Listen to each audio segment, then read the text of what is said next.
This your boy Eastside Jody, and I just jumped off the porch with Dirty Glove Bastard. Y'all better tune in to this real shit. The niggas cross you out for money and hoes. I want it all, but I ain't selling my soul. All right, we got Eastside Jody off the porch with us today. The one and only, in the flesh.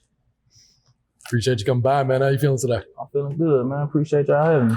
Yeah, no doubt, man. Been supporting your music a long time, man. Thank you. Yeah. It's good to know people support the real shit. No doubt, man. Definitely. What you been up to during the quarantine? You been staying out the way? Yeah, man, I only come out, man, when I get to work. You know what I'm saying? Come out, get some money, go to the studio. That's it. Go check on my mama. Right back in.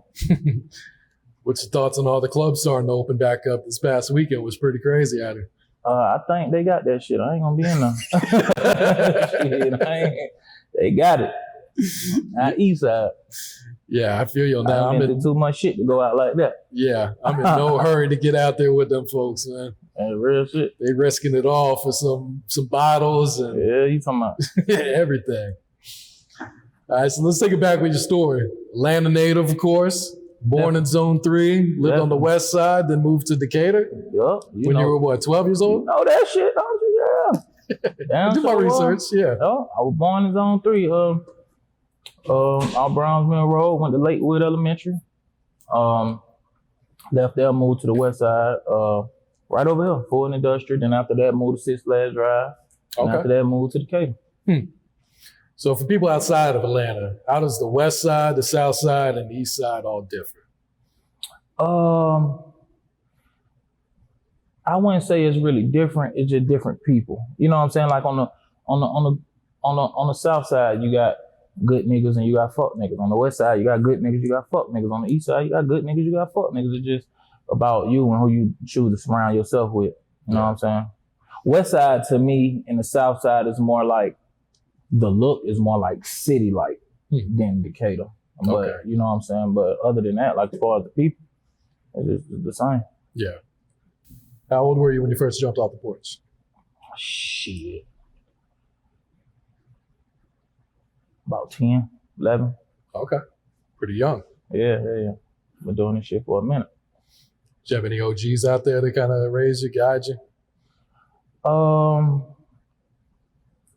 Yeah, I had a couple who you know who I might have looked up to, kind of in a sense, and then I had a couple. You know these days niggas will call anybody OG, so it was a couple motherfuckers who I looked to for what not to do. Like, you know what I'm saying? But yeah, so I got I take everything as a learning process. Like look at it for help. Like I say, I look at this motherfucker like damn. He getting money and shit. What he doing? And I look at this motherfucker like he burnt out. What the fuck he doing? So I don't do it. You know what I'm saying? So yeah. What's your definition of an OG?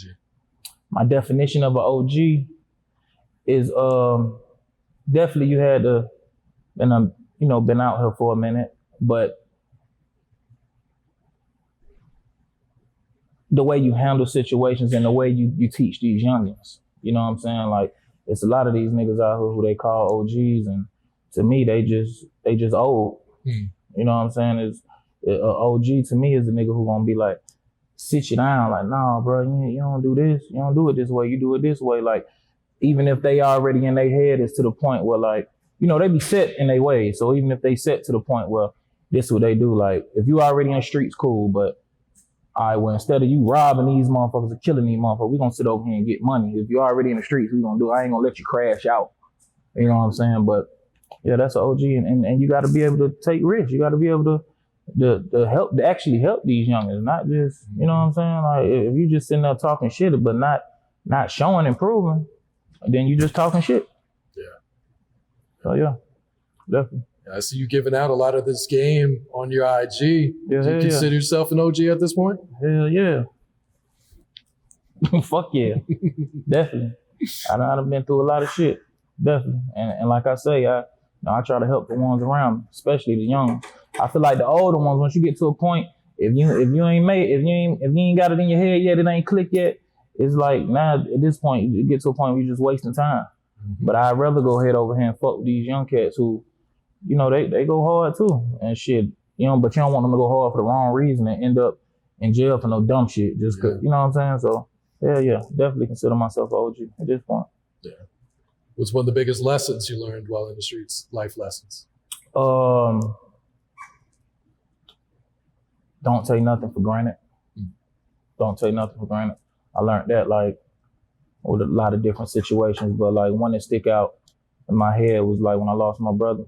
Like he was calling me that night. He got into it with his baby mama, just normal shit. Like, man, come pick me up, Eastside, man. I done got into it. And then shit, you know, I'm caught up with a bitch. I'm like, man. The next thing I know, my phone blowing up 5 in the morning. Like, man, mom, you got killed. I'm like, damn. I took it for granted. Like, I'm gonna see him tomorrow. He just, you know, so, you know, shit like, yeah, don't take shit for granted. Definitely.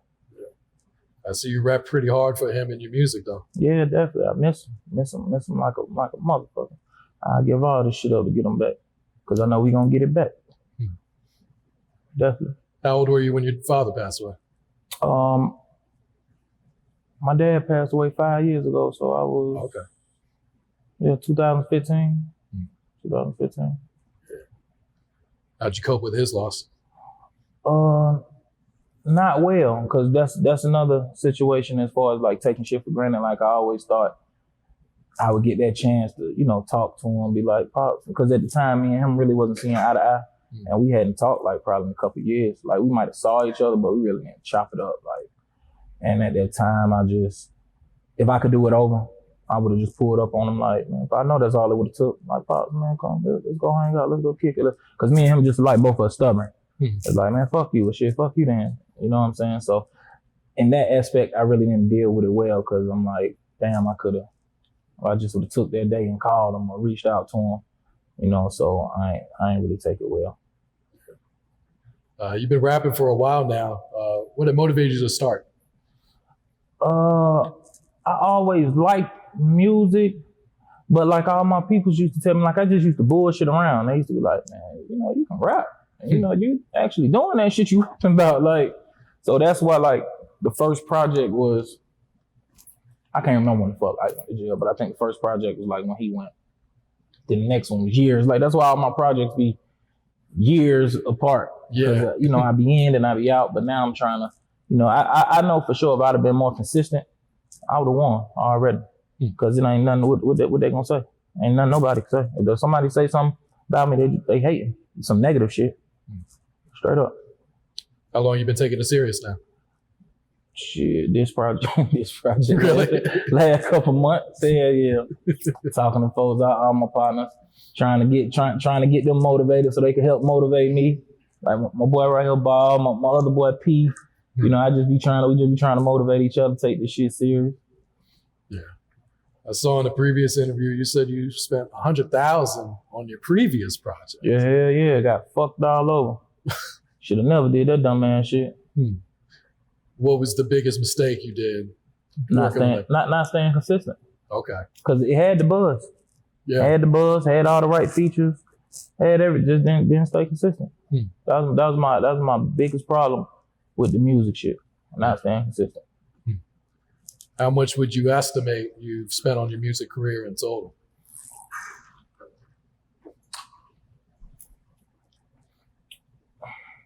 I don't know, it's a lot. Some hundreds. I don't think I done got to a ticket yet, but definitely some hundreds. Yeah. Definitely some hundreds. Yeah. How would you compare the rap game to the streets? It's just like the streets. You got some real ones, and you got some lame ones. You got some fugazi ones, and like I said, you got to stay consistent to win in the street. So, just like the streets, you're gonna get in what you put in. You're gonna get out what you put in. Yeah. You say you're fully focused on music now, though? Yeah, I'm focused right now. Like whether it's me who kicked the door in, whether it's one of my partners who kick it in, but I'm focused no matter what it is. Whether it's me playing rapper mode or CEO mode, or I'm focused, definitely. Yeah. Definitely, because I know we can make some noise. Yeah.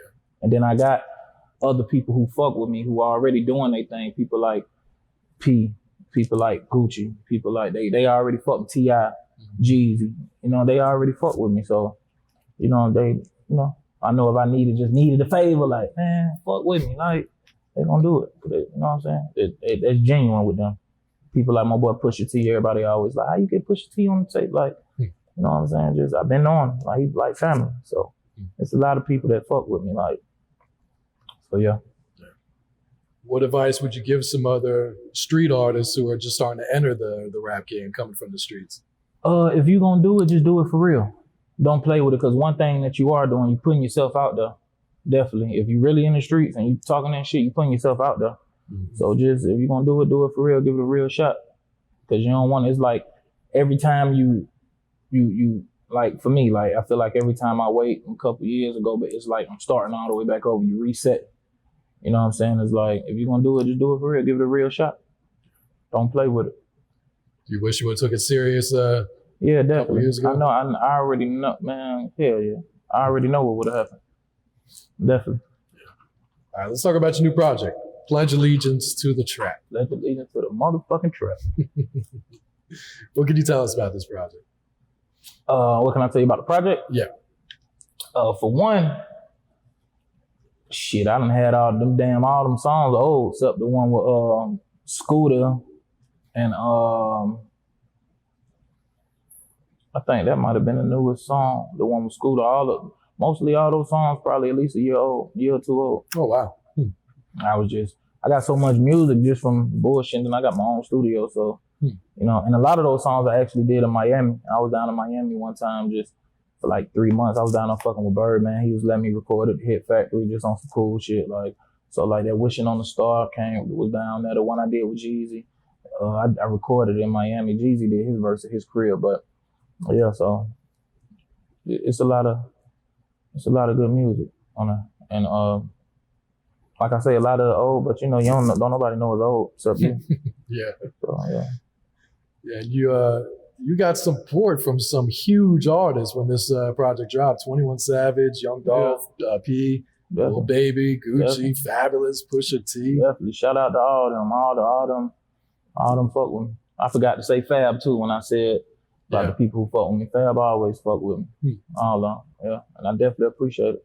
Yeah, what does it mean to you to get support from such big artists? You know, those are cosigns you can't buy. Yeah, nah, it mean a lot, because and you know, I think they want to see me do something else too. You know, like just more than what I'm doing. So the support definitely means a lot. Like you say, that shit you can't buy. You can't buy that shit. So that let me know they really fuck with me. Definitely. And your video for Cocaine Flow with Lucci has been doing pretty well. Yeah, that's doing real good actually.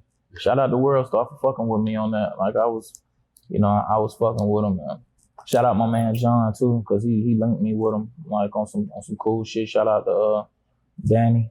He over there at World Star. He fucked with me. They told me, they was like, man, you know, just come with one with a feature, you know what I'm saying? We gonna fuck with you and shit. They fucked with me.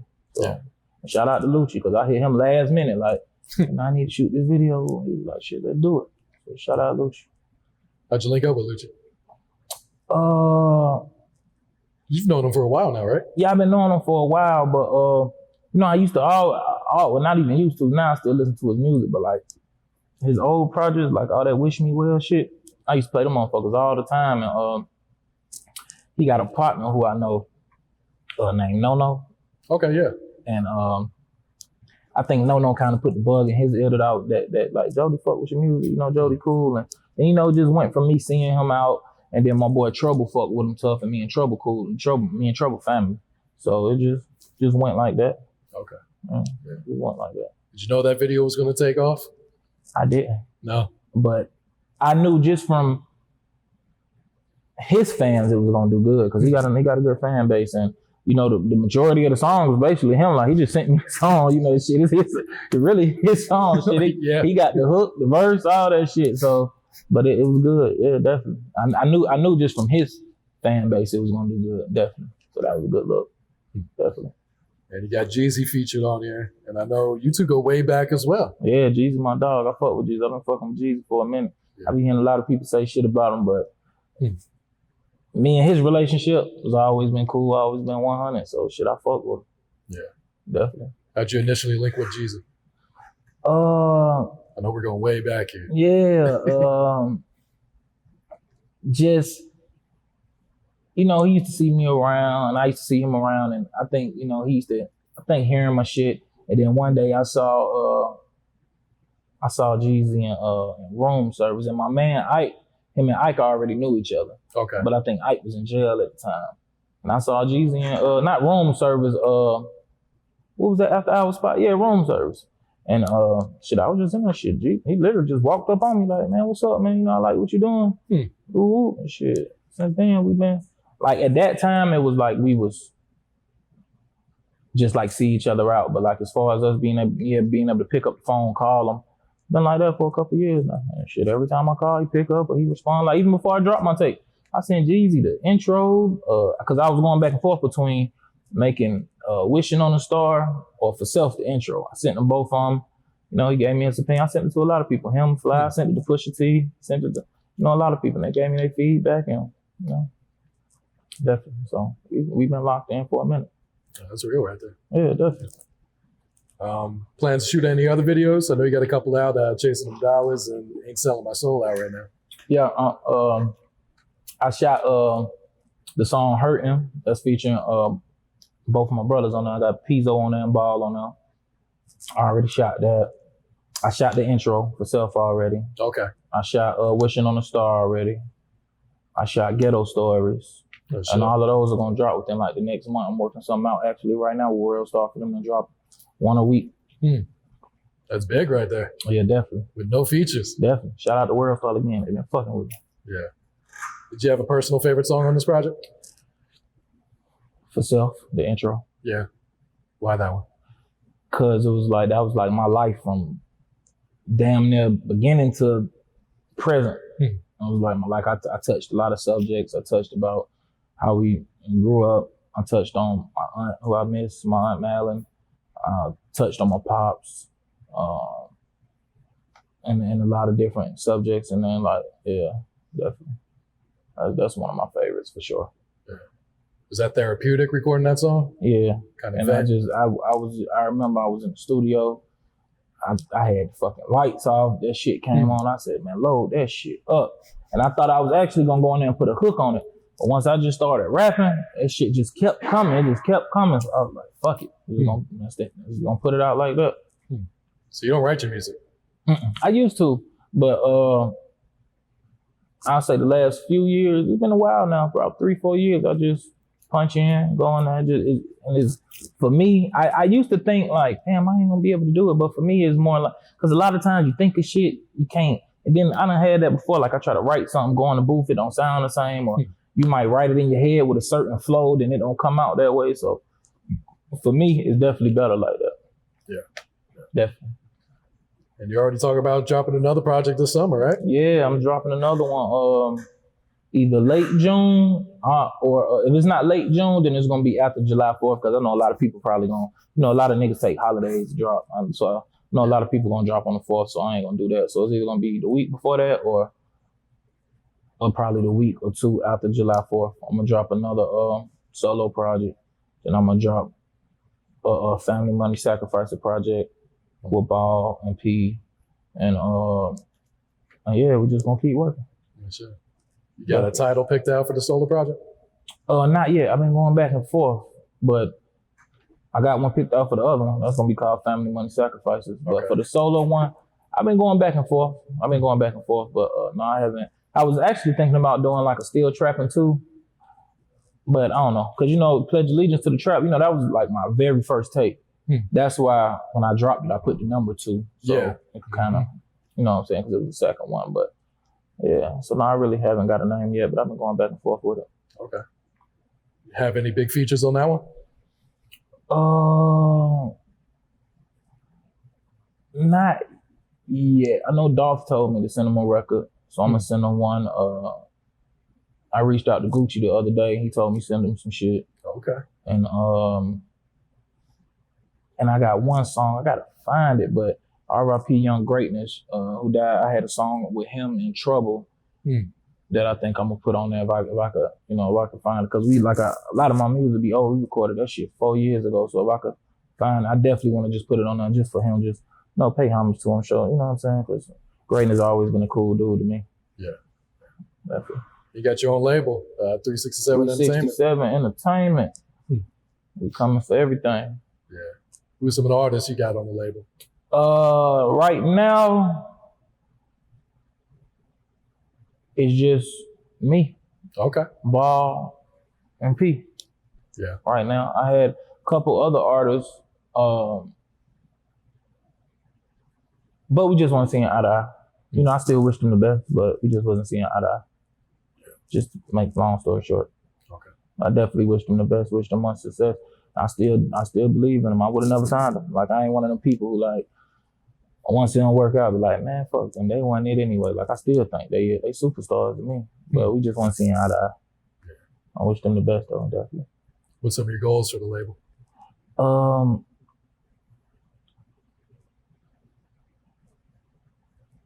As far as goals, just to make our mark. Just to make our mark. I ain't saying that we gonna like win Grammys and shit, but like the other day I was talking to QCP, and I was just like, I don't see how people hate, like, cause shit that I think was out of reach. It's like, I see you and know, like, you came from the streets and like y'all went in awards and shit. Now I know, like, damn, it's possible.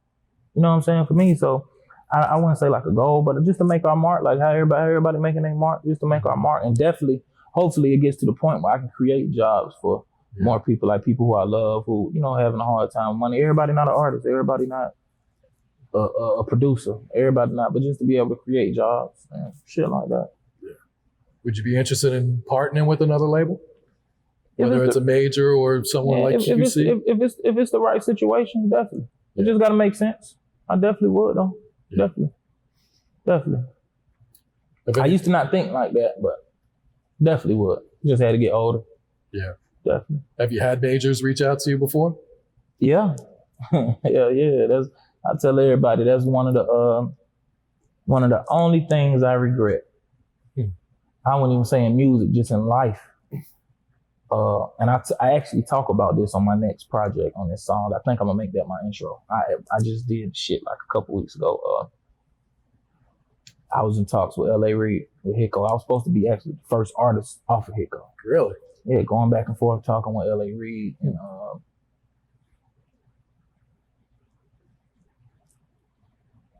I'm not seeing the bigger picture. You know, I already got money, so I'm like, man, that little money you trying to offer, man, you got to give me some more money, man. I already got this, man. I'm being like the arrogant young nigga. Like that's another thing about going back to being an OG. Like, you got to teach these niggas when to shut the fuck up and know, like.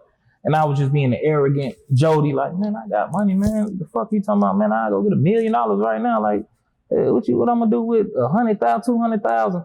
But at the time, I already got money. What the fuck I'm worried about it for? As long as you're gonna promote me and do the right thing and put that shit in the promotion and put it in these people's face, that's what I should have been worried about. But that's like, yeah, you reached out to me. That's the only thing I really just like regret. And I tried to reach back out to him after that. Like, it was probably like not too long ago. Like, before I dropped my tape, I was like, man, I should have never did that shit. I was like, I humbled myself. Yeah. I was like, man, damn, if it's a way we can, and it says sing, his ass ain't respond though. Hell no, fuck you. But I respect it, and I respect him just for even reaching out to him, just for noticing me. Like, I'm like, damn, this is Reid. Like, you know what I'm saying? And I was in talks with some shit with Bird, man, before, but we ain't work out. That was the whole reason I was in Miami just recording, but he's still cool. Like, we still cool. I can still call him, like, what's up, Bird? And Sony reached out to me before. But at that time when everybody was reaching out, like, I was just in my Eastside Jody, man. These niggas better be talking about some money. Older now, wiser. Now you see the bigger picture, though, for whether it's just distribution or getting your name out there like that. Definitely. I definitely do. All right, Jody, what else are you working on right now? Building another studio. Okay. I'm working on the 367 merch. My brother, Nick, he pretty much gonna take care of that, but we putting our minds together, working on that. And I'm working on like properties, man. That's my new thing. Like real estate? Yeah, trying to get properties. You know what I'm saying? Just trying to flip them, make money. Just in case, because it's always a just in case. My Ike always tell me, like, man, you can't think, man, this shit gonna work, man. But I'm just the type person, I always think like just in case. Yeah. How how many other people was like, man, this shit gonna work and it didn't work and they don't have shit else to. So, but yeah, properties. I'm starting up a trucking company. Okay. And just shit like that. Trying to get my shit together. Yeah. Different sources of income. Yeah, and they say you need like 7 to 10 sources of income to live comfortably. Yeah. So I'm working on it. You're on it. Yeah. Definitely. All right. Any last words or shout outs before we get you out of here? Yeah, definitely. Shout out my whole 367 family. Shout out my real family. Shout out my OFG family. Shout out to all the real niggas. Free all the real niggas. Free Rollo. Free Thug Life. Free my boy Doo-Wop. Let's go. The niggas cross you out for money and hoes. I want it all, but I ain't selling my soul. Selling pounds and cooking bricks on the stove.